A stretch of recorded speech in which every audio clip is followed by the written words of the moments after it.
El mejor vídeo de Mariano Alameda que hay en todo internet. Seguro. Estamos publicando los diferentes vídeos del encuentro Somos Uno, Somos Único que tuvimos en octubre en Madrid, que han sido, desde mi humilde opinión, de una belleza y de una hondura tremenda. Ya tenemos algunos publicados, como por ejemplo el de Jaime Buigas, pero tenemos la intención de publicarlos todos poco a poco y tienen la misma calidad o más que esta, porque todas las intervenciones fueron de una calidad extraordinaria. Si no os lo queréis perder, suscribíos al canal, hacednos este favor para dar sentido a nuestro trabajo también. Y además es divertido, o sea, es no divertido. Solo es profundo, tiene esa cualidad de hacerlo profundo y divertido. Y ya está, vamos entonces a escuchar a Mariano Alameda. Muchas gracias, no sabía cómo presentar a Mariano, entonces se nos había ocurrido ahí decir que era el tipo que tenemos que escuchar antes que a Mardía. Pero digo, no hombre, esto no lo puedo decir. Ya me ha quitado el chiste, tío, es que de verdad. Bueno, vale, ya. Así que nada, Mariano Alameda. Buenos días, bienvenidos todos, queridos compañeros. Hace unos años estaba yo sacando a mi perrete en el parque, ya sabéis los que tenéis perros, que eso se establece una relación, el de la Cupi, el de la Kiki, nadie sabe cómo se llaman los humanos, pero todos son el del Churri, el de Kiki. Pues estaba yo con uno, que no me acuerdo cómo se llama, claro, pero era un señor mayor que era un marino mercante. De toda la vida, se había pasado la vida haciendo grandes travesías por el Atlántico en enormes petroleros.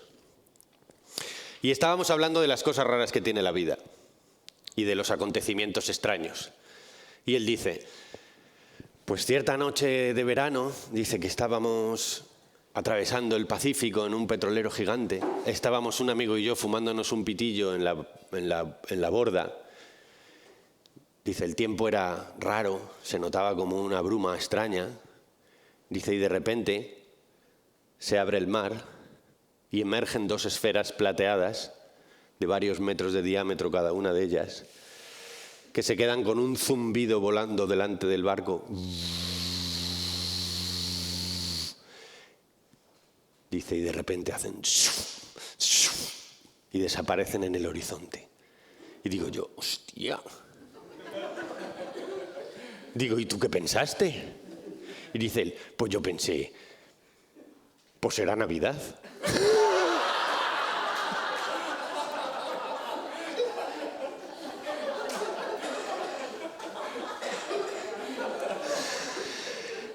¿Qué quiero decir con esta historia? Que me pareció gloriosa. Me pareció gloriosa porque demuestra lo que intenta hacer la pobrecita mente nuestra cuando intenta explicar la realidad.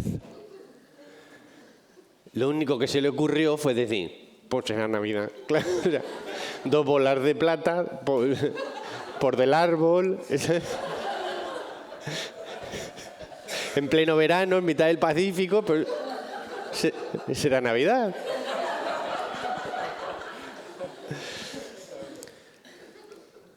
Es que hace falta ser muy sabio para no saber. ¿No? Dice un amigo mío, el sabio duda, el cuñado sabe.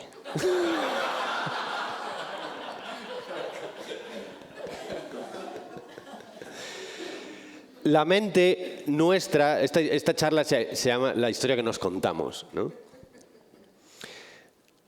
Yo he trabajado muchos años de actor y de director y de guionista, entonces estoy como muy metido en el mundo de la narración, ¿no? De cómo se cuenta un cuento, de cómo se cuenta una historia, en una serie, en una peli, en una obra. Y aprendí mucho en ese proceso de que nosotros a nosotros mismos nos contamos una historia, la historia de nosotros.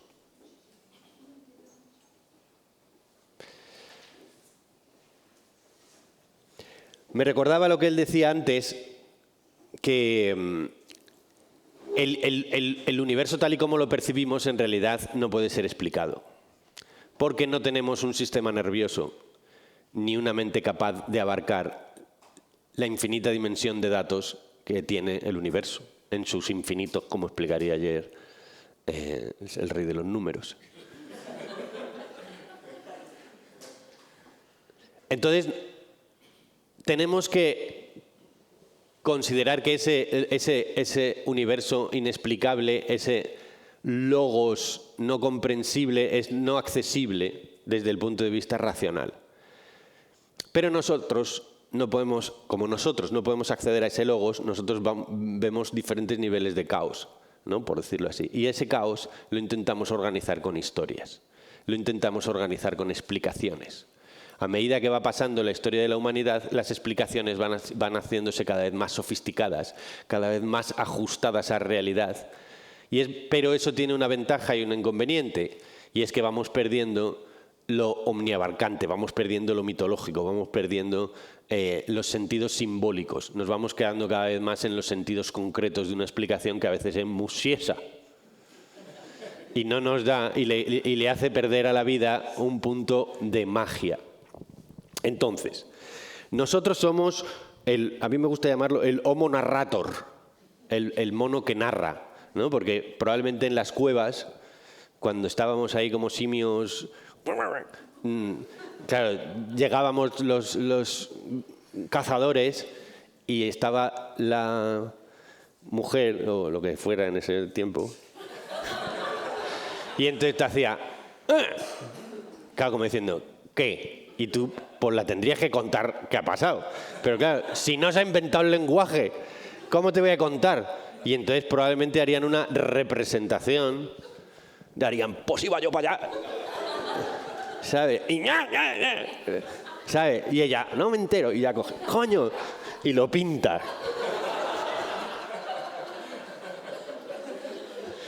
Y probablemente a partir de ahí se me ocurre a mí, que esto no es ninguna teoría de nada, se me ocurre a mí que es como empezó el mundo de la narración, intentando contarnos unos a otros qué había pasado cuando no nos hemos visto. ¿Sabes? Porque ya sé, ¿dónde está el niño? Y la otra ahí, se lo ha llevado el oso. Y pues te lo...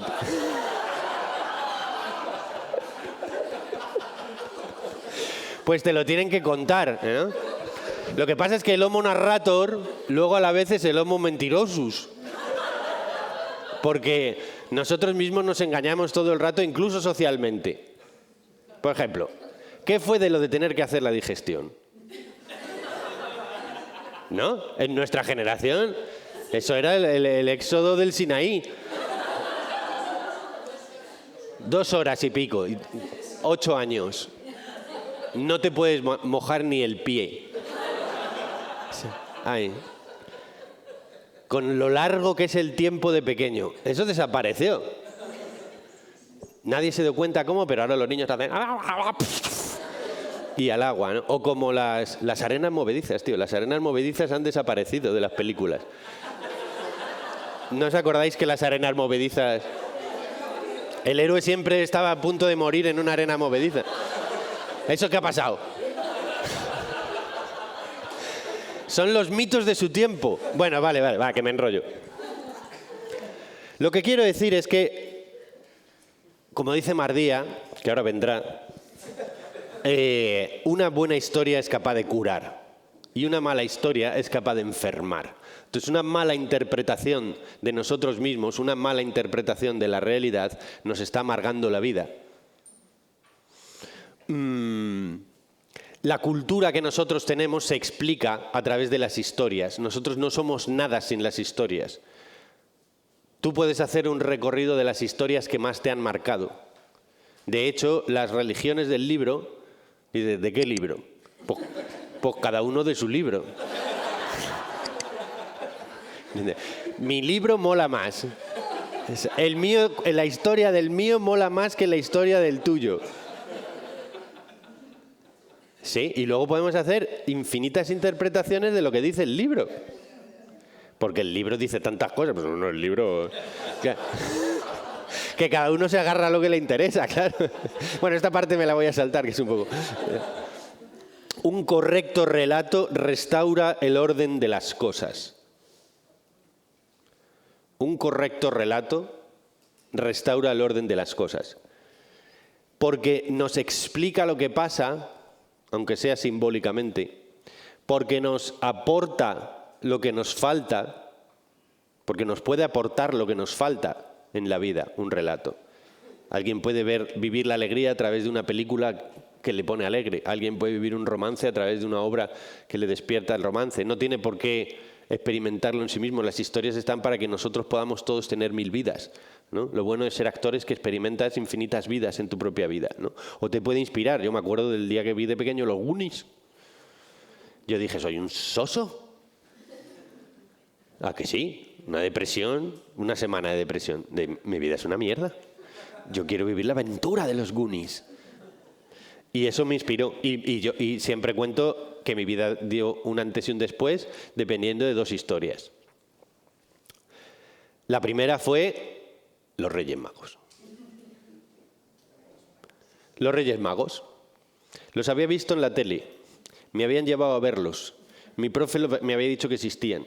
Mis padres me habían dicho que existías. Me habían traído regalos físicos. Había hablado con ellos por teléfono una vez que nos teníamos que ir al pueblo. Todo el mundo hablaba de lo mismo. Pues no era verdad. O sea, el shock que yo recibí a los 8 años de eso fue de, no me creo nada de nadie nunca más, nada. Y a partir de ahí se despertó un investigador en el que te decían algo y decías, papá se ha ido a trabajar, y tú, sí.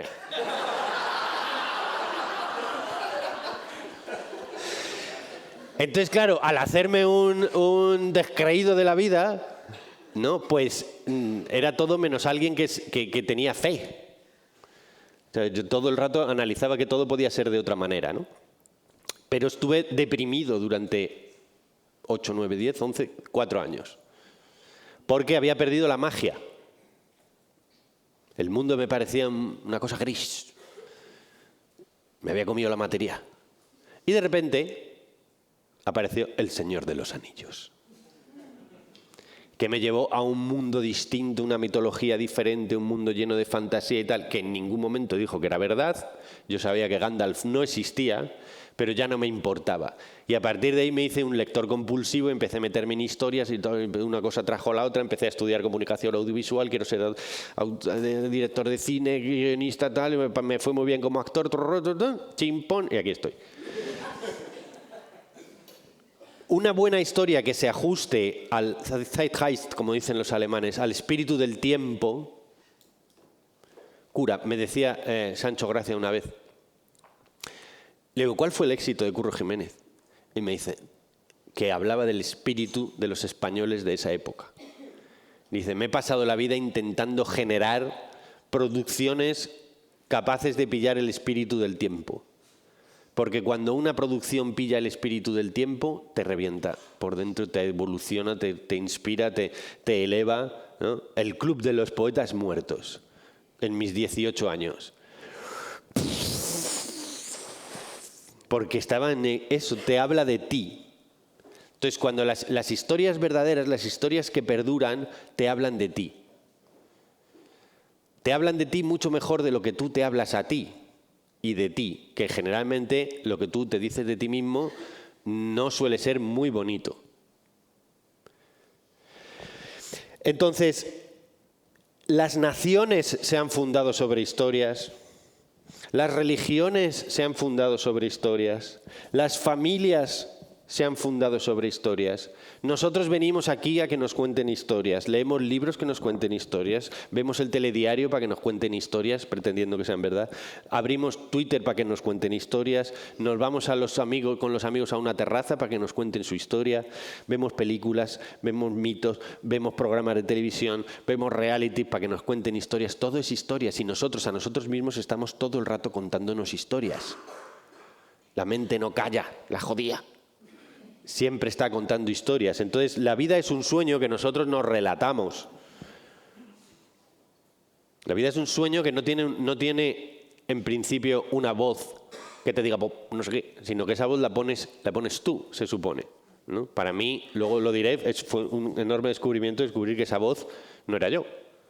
Y eso fue uno de los mayores alivios de mi existencia. Porque la historia que nos contamos, como toda historia, siempre que tú cuentas una historia a un productor para venderle una peli, el productor te dice, ¿de qué va? ¿Sí? Tú le has escrito 200 folios de tal, diálogos súper ingeniosos, no sé qué tal. Pues tú le tienes que relatar la historia en 2 frases. Y siempre una historia es alguien a que le pasa algo y por tanto tiene que hacer no sé qué. pero todas las historias parten de alguien. Ese alguien que necesitan las historias, en nuestro caso, necesitamos la historia para que haya el alguien. Y a mí eso me reventó la cabeza. Es la historia la que crea el yo, y no el yo el que vive la historia. Porque la identidad es como una especie de círculo de luz, que yo hago así y parece que hay un círculo con la manita. No hay un círculo, solamente parece que hay un círculo porque se está moviendo todo el rato. Pues la historia de nuestro yo, la identidad de nuestro yo, se basa en que hay una historia que nos contamos todo el rato que parece que hace perdurar al yo. Pero en realidad no existe sin la historia. Esto es así, punto. O sea, no hay duda. Es como totalmente, aquí porque estáis todos muy inspirados ya, si no, no habréis venido a esta reunión frikis total, pero a la población esta idea en general le resulta absolutamente disparatada, incluso a lo mejor a alguno de vosotros, porque como dicen, ¿cómo que yo no existo? Y dices, sí, tú existir existes, pero no existes como una idea. No existes como alguien a quien le ocurre una historia. La historia la estás construyendo tú. Podrías estar construyendo otra historia. Y dependiendo de qué tipo de contador de historias eres, tu historia es más guay o menos guay.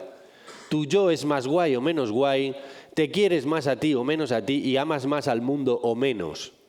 Y hay muchas historias que están horriblemente montadas. Y le generan a ese pobre ser un enorme sufrimiento que es absolutamente gratuito. Y lo único que tendría que hacer es cambiar su historia. Es como dices, que las pelis son todas horribles. Dices, no, porque tú solo ves pelis de terror. Él se identifica con que esa historia es verdad, pero ni siquiera la historia que nosotros nos contamos a nosotros mismos, ni siquiera la hemos... O sea, nosotros no somos ni dueños del estilo. Es una influencia cultural. Es una influencia familiar, es una influencia experiencial. Y nos culpamos por el estilo.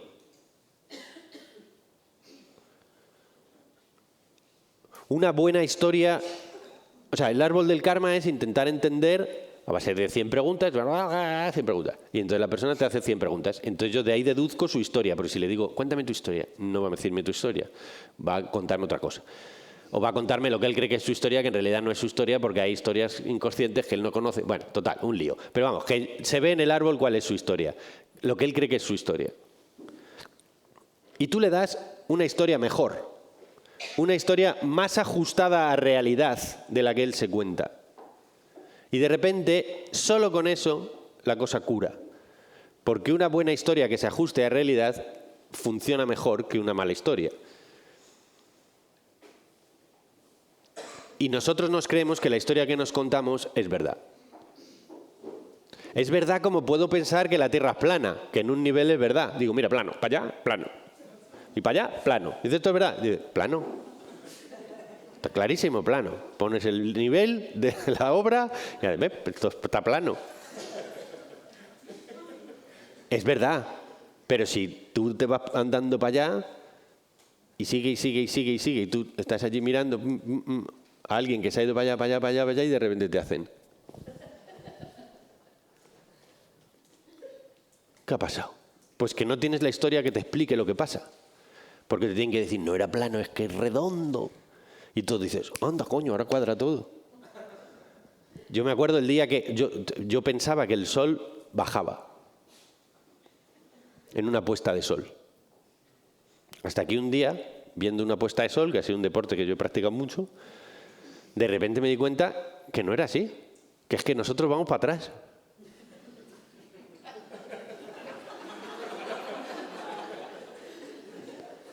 Es que esa historia es más verdad que la otra.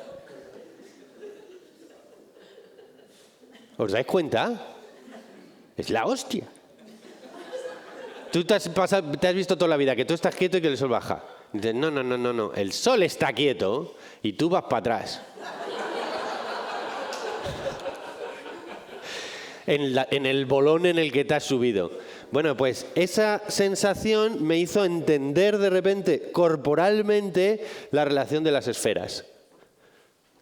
Y ya viendo la luna y viendo el sol y viendo, ya sabía dónde estamos en el espacio tal. Si no, antes era como un plano donde hay bolitas. Entonces, la historia te da un punto de realidad que explica mejor las cosas. Cuando tú eres actor, tienes un director que te explica lo que está pasando en la función.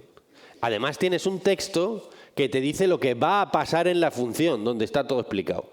Y a los actores nos dan un tocho así que se llama la Biblia del personaje, donde te explican qué le pasa, por qué es así, cómo funciona, de dónde le viene, que es de ahí, de estas ideas, salió el árbol del karma, ¿no? Digo, ¿y esto qué pasa si se aplica a la gente en verdad? Bueno, pues aún así tú sabiendo cómo va a acabar la función, qué pretende el autor, qué quería decir Shakespeare con Hamlet, te lo has leído todo, te has leído la Biblia, y aún así el director te dice, no, eso está mal, Mariano, porque estás interpretando a Lisandro como si fuera un galán, como si fuera un Romeo, y lo estás haciendo valiente, ingenuo, y no es así. ¿No es así? No, Lisandro es gilipollas, te dice. Y entonces tú haces, Lisandro es gilipollas. Y dices, es verdad, tío, Lisandro es gilipollas. Y de repente lo interpretas como gilipollas. Y la función que no funcionaba, de repente funciona. Y el público, ja, ja, ja, ja, ja, y todo cuadra. Y dices, coño, no me había enterado de que tenía que hacer un gilipollas.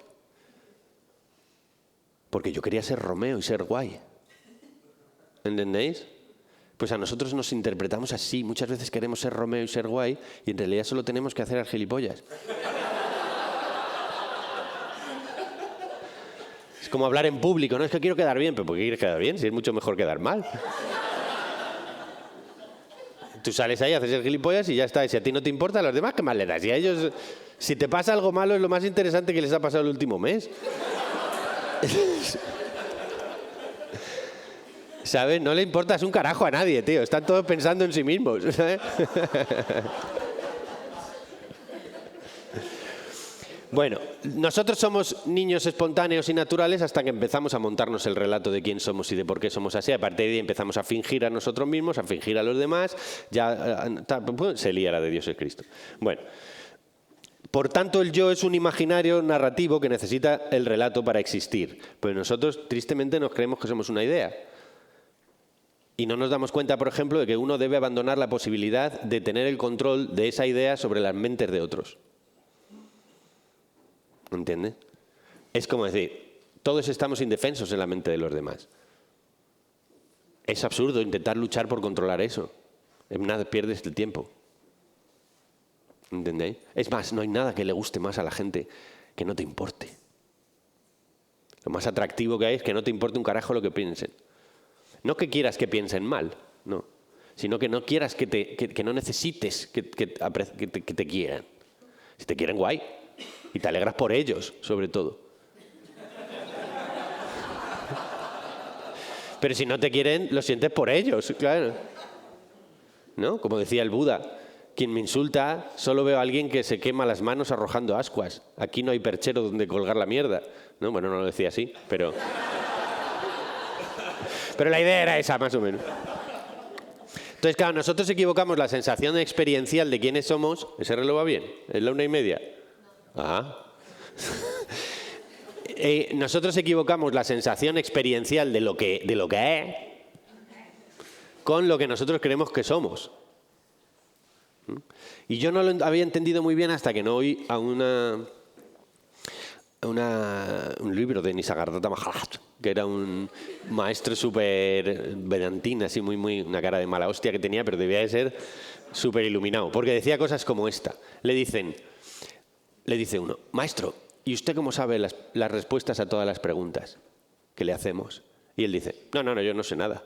Dice, yo veo ahí un cuerpo que hace una pregunta y luego veo aquí un cuerpo que le da una respuesta.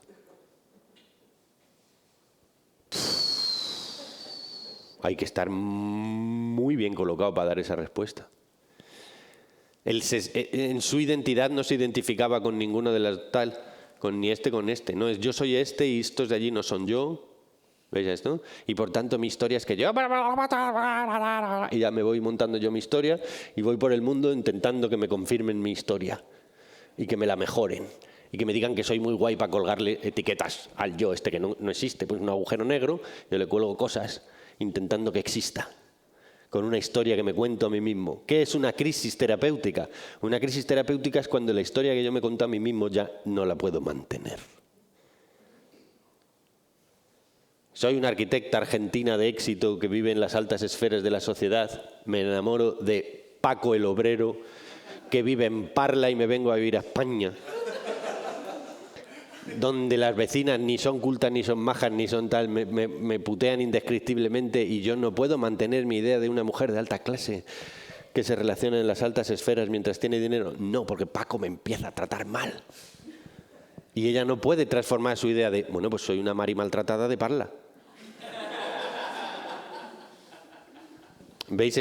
Claro, no puede hacer una caída de tal calibre en su idea de identidad. Porque está intentando mantener una ficción. La idea de Mari la de Parla, la maltratada, es otra ficción. Es tan ficción como la primera. Solo que la historia se montaba así porque habían pasado esas cosas. Pero si pasan otras cosas, te montas otra peli. Si te han dicho otras cosas tus papás, te montas otra peli. Los perros no necesitan una peli. Ni tampoco una explicación. Y no les pasa nada. No son inoperativos. No necesitan un relato continuamente de mantener su idea de sí mismo y una explicación del mundo. Bueno, total, que es el relato cataplín, cataplín. Cuanto más problemática tengo en el mundo, cuanto más sufrimiento hay en los acontecimientos, más relato necesito, pero también más riesgo de que el relato acaba estando como un cencerro.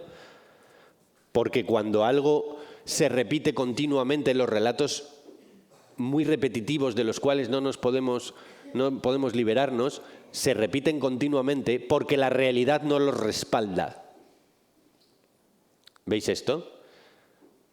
Cuanto más obsesivo es un pensamiento sobre mí o una historia que yo cuento sobre mí, es porque la realidad no lo respalda. Porque si yo empezara esta conferencia diciendo, pues aquí estamos todos en espacio ronda, y dijera otra vez, y aquí estamos todos en espacio ronda, y aquí estamos en espacio ronda todos, y todos dirían, pero tío, cállate, porque la realidad me respalda. Os tengo que contar otra cosa que no diga la realidad.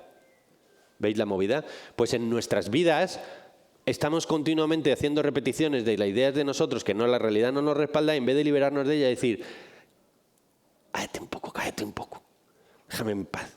A la mente nos creemos que, claro, como si le dices cállate un poco, tú te crees que no existes, pues la mente sigue ahí, bla, bla, bla, bla, bla, bla, bla, bla, bla, bla, porque presente y relato son incompatibles.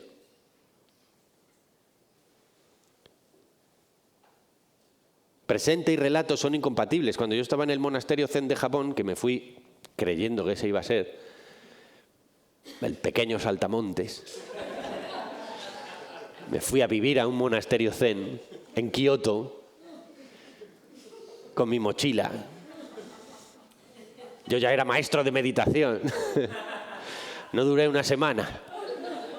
Llegó un momento en que no sabía si estaba despierto o estaba dormido de la intensidad de los sueños que estaba teniendo. Me desperté en el AVE, bueno, como se llame allí, volviendo a Tokio en el tren bala, escuchando bulería de Bisbal. Porque necesitaba que me hablaran en español. Pero ahí aprendí un montón de cosas en esa crisis terrible de 8 días. Crisis de terrible, ¿eh? O sea, crisis, a ver, jijijiji, pues no. Crisis atroz. Pero entendí que mi mente estaba loca. Loca de la pelota. ¿No? Porque te hacían decir, tienes que recoger las agujas de los pinos una a una. Coges una aguja, la llevas a aquel cubo que hay a 35 metros, la sueltas y vuelves a coger otra aguja. Así durante horas. Tu mente práctica de occidental. Un rastrillito.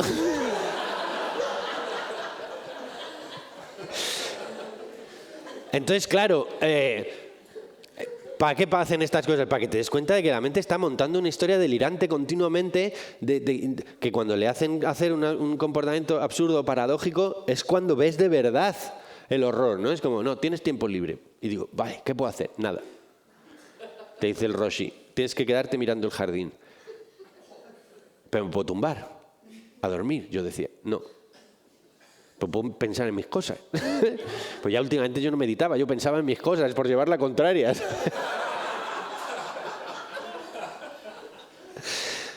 Bueno, solamente tenías que mirar el jardín. Claro, se habían pasado los monjes quitando hojitas toda la vida, estaba precioso. Pero no podías, o sea, era como que la mente era como ¡hola! ¿Sabes? Que aquí es como el run run, pero allí me volvió loco. Entonces, tenía que huir de esa locura, ¿no? Y huí físicamente, intentando huir de esa locura, ¿no? Entonces, fue como el regalo que me hizo la vida de una absoluta consciencia de la tontería que te dice la cabeza, ¿no? Porque cuando tú actúas, tú no puedes dejar que los pensamientos entren dentro. Porque no te acuerdas del texto. Tienes que hacer de otro, pensar de otra manera. Entonces, esta práctica, después de miles de capítulos de culebrones y de televisión y de teatro, de 3 horas de Shakespeare, 2 funciones al día, 6 horas en el escenario, venga a rajar, pues es una práctica meditativa de la hostia. Por eso los actores son o genios o locos. Venga, vamos a avanzar. Por ejemplo, en las 2 visiones del mundo que tenemos, que es letal. ¿Qué hora es? ¿Qué hora es? Va bien, las 12:25. Cuarto de horita. ¿No? Más o menos. ¿Será 11:30, 12:30? Bueno, vale. Me decís, me haces así. Hay dos maneras de verse a sí mismo con respecto a la relación con la realidad, que son: yo soy responsable de todo, tengo que co-crear mi realidad, ¿sí? Y la otra, soy una pobre víctima del destino. El desafío entre libre albedrío y determinismo. Y yo cuento siempre que cuando salía del escenario me sentía absolutamente pleno, a veces incluso embargado de placer espiritual, y decía, ¿por qué? ¿Por qué esto no me pasa en la vida real? Y me entendía y me analizaba y decía, porque he sido absolutamente libre. He estado en una libertad que se cierra cuando se apaga el escenario. Y yo dije, ¿pero cómo es posible que yo sea absolutamente libre en el sitio donde más condicionado estoy? Que me visten, me peinan, me pongo tic, me tiene que dar la luz en este foco, tengo que decirlo así, con el cuerpo así colocado, en este tono, para decir no sé qué, sé cómo acaba, sé cuál es la siguiente frase, no puedo salir de esta jaula. Y sin embargo, eso era la libertad total. A mí esa idea me rompió la cabeza. Porque entonces, ¿qué? Entonces tenemos libre albedrío o predeterminismo. Mi mente lo comprendió el día que me di cuenta de que la libertad venía, no de que la libertad es que mi voluntad haga lo que quiera, sino de que no existe tal cosa como la voluntad. Cuando yo estaba en el escenario no existía la voluntad, solo se hacía lo que había que hacer. No había identificación, porque no eras tú quien lo hacía. Era Romeo. Y toda la atención tiene que estar volcada en lo que está pasando con tus compañeros, con Julieta, con Mercucho. Porque si no estás fuera completamente en la percepción, no estás actuando bien, no estás vivo. Si tú te miras a ti mismo, te engolas, mira qué bien lo hago. O al contrario, es de, ¡ay, qué vergüenza! Y eso al público le da horror, ver a un actor que sufre. Al público le da horror ver a un actor que sufre, ver a un actor que está chulito. Las 2 cosas le aterrorizan. Lo que él quiere es ver a Romeo. Que Romeo se lo crea totalmente y esté viviendo la historia. Entonces, claro, ¿por qué se acababa la libertad después de la función? Porque venía Mariano. Venía Mariano y la historia de Mariano y cómo tiene que ser Mariano y a dónde iba Mariano y ahora qué quiere Mariano. Es como cuando te despiertas por la mañana y dices, estoy con la almohadita ahí, tan a gusto, y haces, la tía Paca está en el hospital. Y a partir de ahí llega toda la historia personal y vuelve de golpe. ¿Veis esto? Y ya vas con la carga de la historia que te cuentas. Esa historia que te cuentas, nos creemos que somos nosotros. Bueno, que somos nosotros, el yo es esa historia. Pero esa historia ni es verdad, ni la haces tú. Es un proceso automático, es un proceso reflejo. La narrativa que nos contamos a nosotros mismos es como la respiración. Si no estoy atento, funciona sola. Si estoy atento, se calla. Y si estoy atento, puedo manipularla temporalmente. Pero tengo que estar continuamente atento, porque si no, vuelve a ser inconsciente y vuelvo a contarme la tontería de mi mitad. Por tanto, ¿cómo hay que actuar en la vida con libre albedrío como determinismo? A mí me sirvió decirme esta historia, que es muy paradójico, como explica maravillosamente bien Mardía con respecto a las paradojas del camino espiritual, que siempre es una cosa y la contraria simultáneamente. Hay que actuar como si hubiera libre albedrío, pero sabiendo que no. Y eso es la salud psíquica.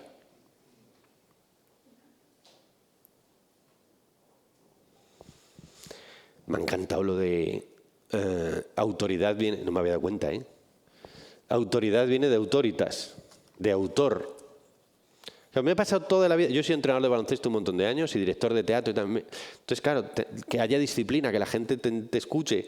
Y también me he pasado toda la vida intentando saber, porque a unos entrenadores de mi club, a los niños le daban palizas detrás de las escaleras y otros los niños le tomaban con una autoridad pasmosa.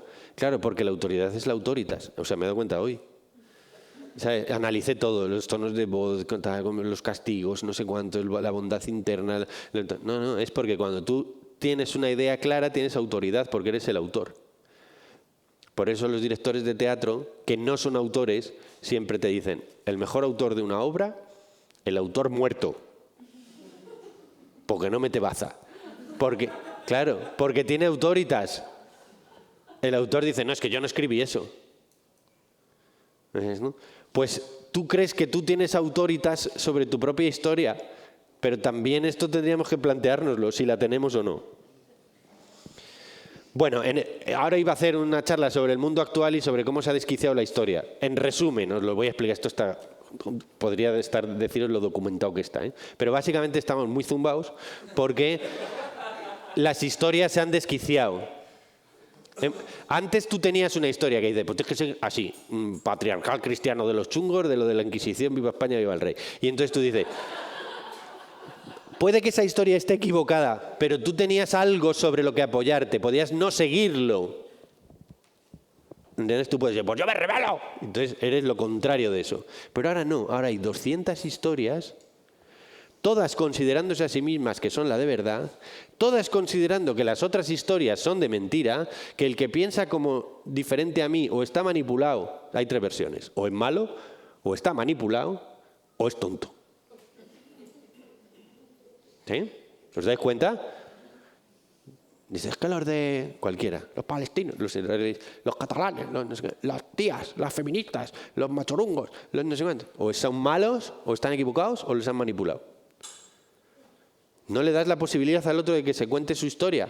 No le validas nunca al otro su historia. Entonces yo digo siempre, hay una frase que funciona indescriptiblemente para conseguir el vínculo con los demás. Que es decirle, yo si hubiera vivido exactamente las experiencias de vida que has tenido tú, pensaría como tú. Es una frase que es muy tonta. ¿Por qué? Porque es decirle, si yo fuera tú, pensaría como tú. Oh, me too. Qué bonito eso, ¿eh? A mí eso me ha reventado. Oh, me too. Que es como, cuando eres terapeuta tienes que aprender a hacer oh, me too. Porque te cuentan mil historias y es como un niño pequeño que te dice, pues yo voy a ser Messi. Y tú haces, claro, un niño. Y luego le das una versión más verdadera de eso. Tienes que jugar al fútbol porque si te gusta mucho lo vas a disfrutarte. No le dices, tú vas a ser Messi, ¿de qué? Messi que ya ha nacido. Tú le validas la historia. Validarle la historia no es decirle qué razón tienes. ¿No? Rafa, que es psicólogo, le habrá venido gente, ¿cuál es tu consulta? Y él dirá el cliente, me secuestran los extraterrestres todas las noches para violarme. Y Rafa no dirá, ¿pero qué dice psicótico? No dirá. Tampoco dirá, es que los extraterrestres son muy cabrones. Rafa probablemente dirá, ajá.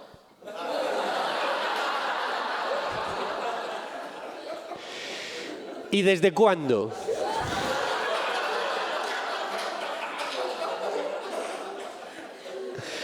Porque le valida la historia, le valido que piense así, no es dueño de su propio pensamiento. Si yo hubiera vivido como él ha vivido, pensaría como él piensa. Pero le puedo, después de validar su pensamiento, proponerle a lo mejor una historia que le pueda servir. Sobre mí, sobre él mismo, sobre cómo yo siento, sobre cómo yo le veo. Entonces, bueno, el mundo está muy zumbado, no sé qué, sobre todo porque antes, por ejemplo, cuando yo iba con mi abuela, me dejaban con mi abuela, que era una extremeña de estar de rompe y rasga, ¿sabes? Y a ella le gustaban las películas de, no me acuerdo cómo se llama, de Argentina Imperial, o Imperio Argentina. Bueno. Y era de Lola la piconera de Extremeña o algo así, ¿no? Y entonces yo miraba eso y eran todos los personajes eran así de ¿tú qué me vas a decir a mí de que yo, Pues a mí nadie me dice nada. Y era, todo el rato se reforzaba el yo como... Esto me he dado cuenta ahora, no es que fuera ese niño gafotas ya. Todo el rato era narcisismo, digamos, ¿no? A mí no me hunde la vida, yo no podéis conmigo, soy la hostia. Este era el constructo, ¿sí? Pero es que ahora mírate las redes. Es al revés. No puedo ver que no puedo. O sea, la batalla es saber quién es más víctima para poder ser más malo. ¿Ves en los telediarios? Pero hombre, a ver, estáis reventando, estáis haciendo un holocausto. Ya, pero es que nos han matado a los niños. Ya, pero es que lo que nos matan a los niños es muy malísimo, pero no puedes hacer... Ya, pero es que los otros, lo que nos han hecho a nosotros somos más víctimas. No, nosotros más víctimas. No, nosotros somos las víctimas. Todas las víctimas somos nosotros. O sea, hay una batalla por ver quién es la víctima. Nos hace falta un poco de Lola la piconera. Las dos ideas son locas. Las dos son farsas. Pero el yo necesita existir, aunque sea lo peor. Cuando la gente dice que yo me he liberado del ego porque me he dado cuenta que soy una puta mierda. Dicen, no, eso es un ego enorme. Eres el mayor puta mierda. Hay gente que se cree que quitarse el ego es torturarle. Ser humilde no es pensar mal de ti mismo, es no pensar de ti. Estar entretenido en lo de fuera. Patate millo también, pero no está. Vale, entonces, la realidad del catapín catapún, el prodigio de la mente, esto, el mito de Adán y Eva es esto, ¿no? Ellos estaban ahí en la parra, nunca mejor dicho, hasta que comieron del árbol del bien y del mal. Y entonces dijeron, yo, bien, mal, Dios no, Dios allí, yo aquí, yo, ya me he liado. Y entonces, a la tira para la tierra. Y a partir de ahí es el infierno. La locura del yo, la locura de la historia del yo, la locura del yo queriendo que las cosas me gusten, no me gusten, esto debería ser así, esto no debería ser así, negando la realidad, queriendo tener control de la realidad, queriendo responsabilizarse de la realidad, viéndose como triste víctima de la realidad, etcétera, etcétera, etcétera. Bueno, total, cosas, por ejemplo, ¿qué hora es? Terminamos. Por ejemplo, en mi caso personal, verdades que yo me contaba que eran mentira y que al liberarse de repente dije, tío, todo va mucho mejor, esto era una tontuna, ¿vale? Las emociones se deciden, mentira. Yo creía de verdad que las emociones se decidían porque me habían culpado siempre por ellas. Y me habían dicho que no, pues sé feliz, tienes que estar contento, pues tienes que no llores, no te pongas así. Hasta que me di cuenta que es mentira, las emociones salen del inconsciente y yo no las controlaba. Pues esto, que tú las puedes gestionar, procesar, modular, pero no las decides. No te puedes culpar por lo que sientes. Es solamente una aportación. Después, que el pensamiento no es yo.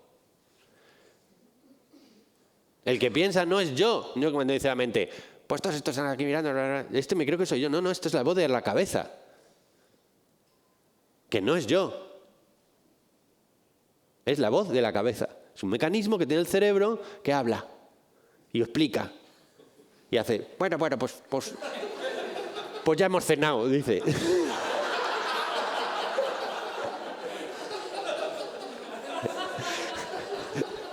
y te está narrando todo el rato lo que pasa, lleno de opiniones sobre si le interesa, no le interesa, le gusta, no le gusta. Cállate, tío pesado, por favor. Ya sé que hemos cenado.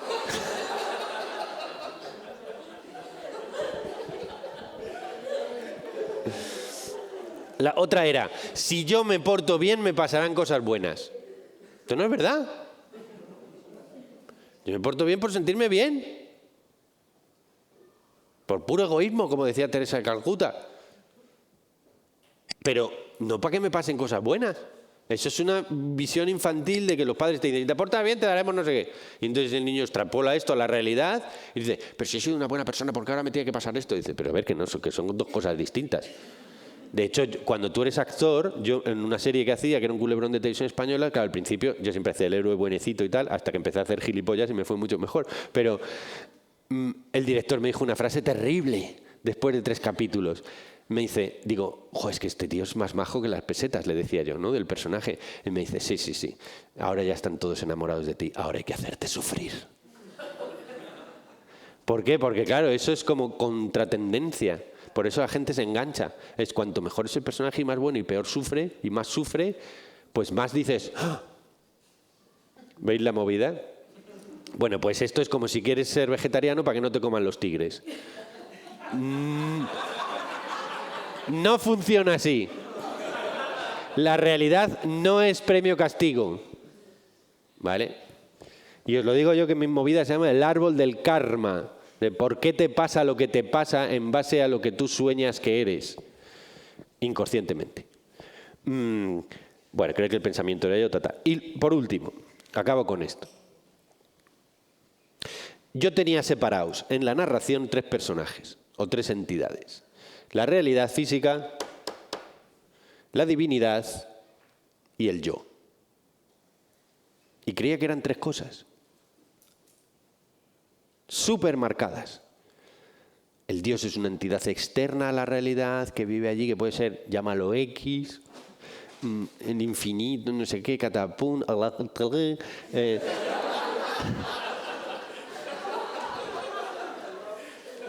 ¿sí?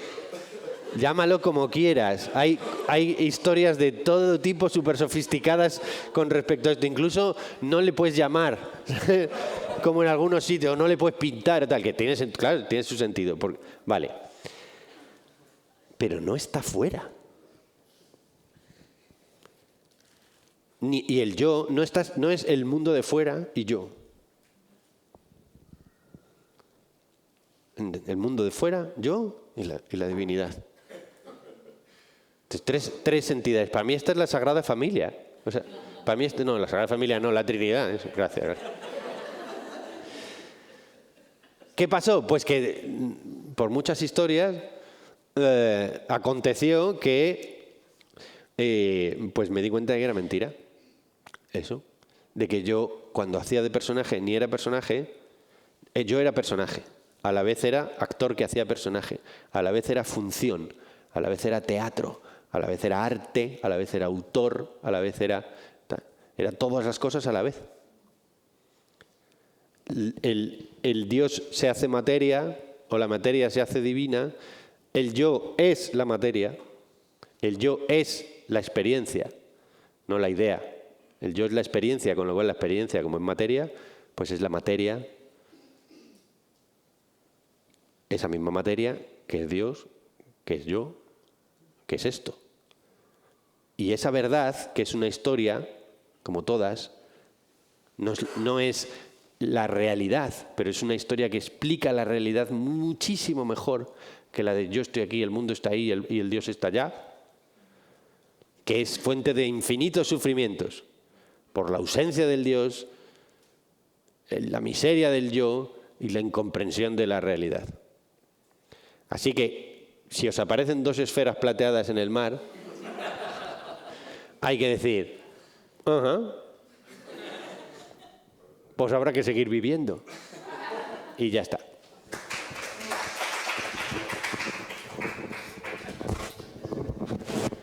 Y ahora Vale. Lo que todos esperabais, Mardía.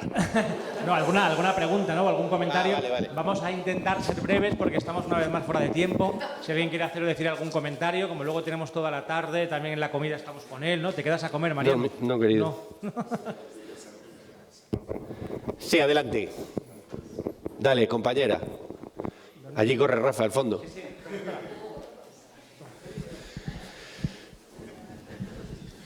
Bueno, me ha gustado mucho todo. Gracias. Yo me he dado cuenta, ¿no? Bueno, llevo ya un tiempo dándome cuenta que lo importante que es la narrativa para las personas. También me he dado cuenta por mi experiencia profesional que hay muchas personas que no son conscientes de que tienen una narrativa y eso les causa mucho sufrimiento y que se transmite. O sea, he visto cómo el que los padres no tengan una narrativa coherente, sea la que sea, pero una narrativa, o ser conscientes de que la tienen, no son capaces de dárselas a sus hijos y los niños tienen un sufrimiento y un caos tremendo. Y bueno, pues eso quería puntualizar nada más. Lo importante que es realmente el ser conscientes de nuestra narrativa. Total. O sea, es lo que dices. Ser conscientes de la narrativa y darse cuenta de si esa narrativa está ajustada a la realidad o no, si es útil o no, es súper importante. Saber si está ajustada a la realidad y si es útil o si está selectivizada. Luego había un montón de cosas de tipos de narrativa, errores de narrativa, no de tiempo. Pero al final es darse cuenta de esta narrativa es útil, dice la verdad, es útil, dice la verdad, o sea, está ajustada a los hechos, ¿no? O es solo selectiva. Nosotros hemos estado aquí, como en la vida de todos unidos en la paz, hablando del espíritu. Bueno, podríamos haber estado en casa viendo el telediario. Son distintas narrativas.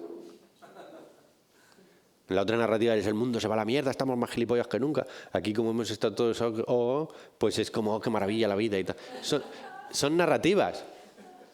¿Entendéis? O sea, por tanto, todas las narrativas deben estar continuamente contrastadas con el principio de realidad. Si no, no tienen sentido, porque el principio de realidad, aunque sea una ficción temporal, aunque esto sea un sueño ilusorio de la mente generado por los contenidos del tal, aunque esto sea es muchísimo más real que el bla, bla, bla, bla, bla, bla, bla, pues sí, pues me quiere, pues no, pues anda, pues fíjate tú la paqui. Dime. Bueno, me ha encantado, muchas gracias. Yo quería aportar lo importante de la narrativa y cómo a veces lo que no se cuenta, que está ahí también presente, también afecta. O sea, cómo a veces uno hace un relato en esa ausencia de relato y el riesgo tan grande que tiene con eso, ¿no? Claro. A nivel familiar, transgeneracional, todas esas cosas, secretos de familia que no se cuentan están y ¿qué me cuento? ¿Qué se cuentan los niños? Porque el hecho que no ha sido narrado correctamente genera narraciones. Mentira, crea mentira, que crea mentira, que crea mentira. Entonces cada vez te vas distanciando más de la realidad y cada vez el personaje tiene menos sentido. Entonces, hay veces que en una función, en la función 635 en Logroño, dices, pero si esto lo decía por no sé qué. El personaje. Claro, pues yo digo esto por tal. Digo, 635 veces viviendo lo mismo. Y ese día dices, ¿ahora he entendido la función? Pues en la vida, que no repetimos nunca, quiero decir, claro, es mucho más complejo, es todo mucho más complejo. Gracias. Venga, rápido, porque creo que hay café para que tengamos 10 minutillos. Venga. Vale, nada, muchas gracias por tu presentación.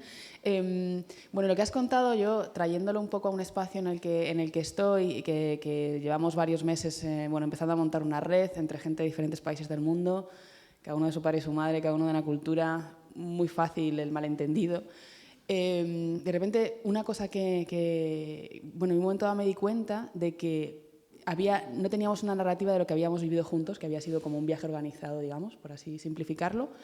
Se estaban construyendo un montón de narrativas diferentes y luego a la hora de dar unos primeros pasos para construir algo juntos, había una confusión que estaba tornándose realmente en agresiones verbales, o sea, en mucha conflictividad, ¿no? Entonces a mí me ayudó mucho en esa situación decir, hostia, vamos a intentar poner por escrito, contar qué ha pasado y por lo menos mostrarlo y que discutamos sobre esto para empezar y luego sigamos, ¿no? Entonces, era preguntarte todo esto que nos has contado, mirando al conflicto, ¿qué nos puede aportar? Cuando yo he dirigido durante un montón de años campamentos de verano y he sido entrenador de baloncesto muchos años, 12, 15 años. Y luego director de teatro y Bueno, siempre está contando. Entonces, me he dado cuenta, sobre todo cuando eran niños, ¿no? Que si yo no tengo ideas fundacionales, si no les estoy contando cuál es la historia, si les dejo sueltos a su historia, se van a pelear. Porque van a intentar, no saben qué está pasando. Entonces, un entrenador lo primero que hace es decirle qué está pasando, quiénes somos y qué es lo que queremos, ¿no? En el delirio de una vida en el que nosotros vivimos sin libro de instrucciones, nosotros cuando llegamos no nos dan la Biblia del personaje, ni nos dicen dónde vamos a ir, ni qué tenemos que hacer, ni por qué somos así. Aquí venimos perdiditos. No tenemos un director que nos diga las movidas. Y esta vida no sabemos ni quiénes somos, ni qué hacemos aquí, ni para qué. No hay libro de instrucciones. Entonces la narrativa está mucho más loca. A mí lo que me sirve es no decir quién soy yo que estoy aquí, sino qué está pasando. Yo les cuento a los niños en el campamento y me digo a mí mismo y a la gente en terapia, ¿qué está pasando? No qué es esto, que esto es demasiado complejo. ¿Qué está pasando? Que estamos aquí juntos para dar una conferencia. ¿Cuál es mi rol? No quién soy yo. ¿Yo de aquí de qué hago? ¿Yo aquí de qué hago? De ponente. Venga, pues voy a hacerlo. De oyente, pues de oyente. Soy el que pone los cafés. Y hago eso, me entrego a ese personaje. Y por eso yo puedo ser amante, vikingo, guerrero. Yo defino la salud psíquica como la capacidad de tener todos los potenciales disponibles para ser utilizados de manera proporcional y adecuada según el entorno lo requiera. Es decir, ser el actor que interpreta lo que toque. Y para que yo sepa cuál es el actor que tengo que hacer, cuál es el personaje que tengo que hacer, tengo que saber qué está pasando, quién soy yo aquí y qué debe ser hecho.